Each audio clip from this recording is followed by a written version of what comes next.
समर vacation सुरू झालेलं आहे आणि तुमचे आउटिंगला जायचे प्लॅन नक्कीच झाले असेल मैत्रिणींनो. तर या आउटिंगसाठी खूप छान कॉर्सेट मधलं प्युअर कॉटन मधलं कलेक्शन मी घेऊन आलेली आहे. हे पहा, बोल्ड प्रिंट आहे आणि प्राइस आहे फक्त 900 रुपये free shipping. All over India free shipping असणार आहे. त्यातले आपण व्हरायटी बघूया.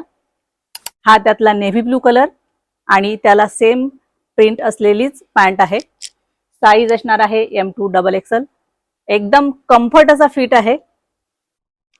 खूप सुंदर कलर चार्ट आहे. बोल्ड प्रिंट आहे. मी नेहमी सांगत असते की कॉर्सेटला बोल्ड प्रिंट खूप छान दिसतं. त्याला साइड पॉकेट सुद्धा दिलेला आहे. व्ही नेक आहे. यावेळेला कॉर्सेट आपल्याकडे व्ही नेक मध्ये आलेले आहेत आणि व्ही नेकला सुद्धा खूप छान असं मोती वर्क दिलेलं आहे. खूप सुंदर कलर चार्ट आणि खूप सुंदर व्हरायटी ऍड झालेली मैत्रिणींनो. साईज M2XXL आणि प्राइस आहे फक्त 900 रुपये. All over India free shipping. तेव्हा लवकरात लवकर शॉपला व्हिजिट करा, आवडीची शॉपिंग करा आणि ऑनलाईन साठी खाली दिलेल्या नंबरवरती तुमची ऑर्डर बुक करू शकता. आणि असेच नवीन नवीन पॅटर्न पाहण्यासाठी आमच्या इन्स्टा पेजला मात्र फॉलो, लाईक आणि शेअर करा. थँक्यू.